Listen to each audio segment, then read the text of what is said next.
What was your creative process at that time in the studio when you would go in there and jam? How was you cooking up all of these hits, man? I would get the track sometime. Yeah.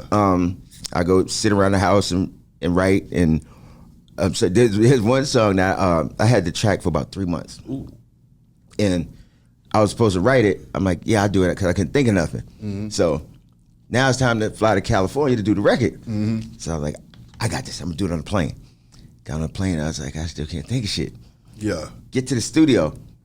I still ain't got nothing. So then he's like, so now I'm in the booth, but I don't want to tell him that I didn't write nothing.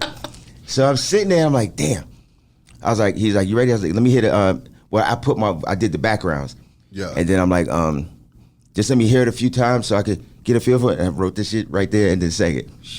And I told him later that I just wrote it, just not in the booth, but. Who were some of your favorite artists working with, though, man? Because you don't work with everybody in this thing, Case. What were those sessions that you felt like it was just going down in that thing? Me and Joe, when we did Faded Pictures. Yeah. That was a fun session. We had dice game in the corner. We had strippers. We had it was all type of foolishness going on. But that session was fun. The Best Man session was fun. Yeah. With Jimmy Jam and Terry Lewis, and just because we was all just excited to be working with them. What was that like, though? Because you got the Best Man situation going on, and then all of y'all boys were just handling business at that time in R&B, and then you got Jimmy Jam and Terry Lewis in the building. Jam and Terry Lewis, what the hell was that energy like in there? It's kind of hard to explain because, everybody just like, wow. Like, yeah.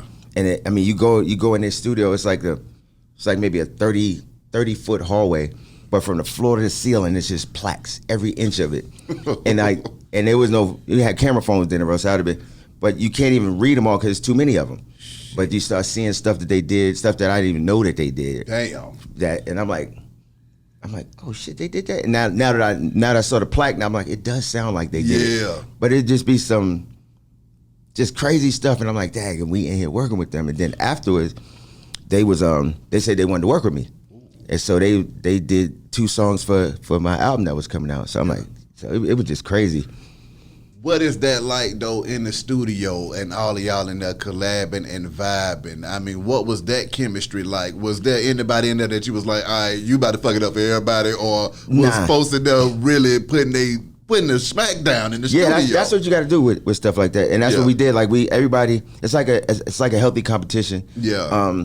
Because the goal is the song, and so everybody's trying to put their best foot forward because it's Jimmy Jam and Terry Lewis. Exactly. You know what I mean? And then everybody else is sitting there watching. So, if he go in there and he do what he got to do, you like, okay, I guess I got to. You got to step my game up. You know what I mean? So, facts. Yeah. Drew Hill Beauty Remix, man. Break that down to me, because that's one of my favorite damn songs of all time, sir. Yeah, that's my joint. My God.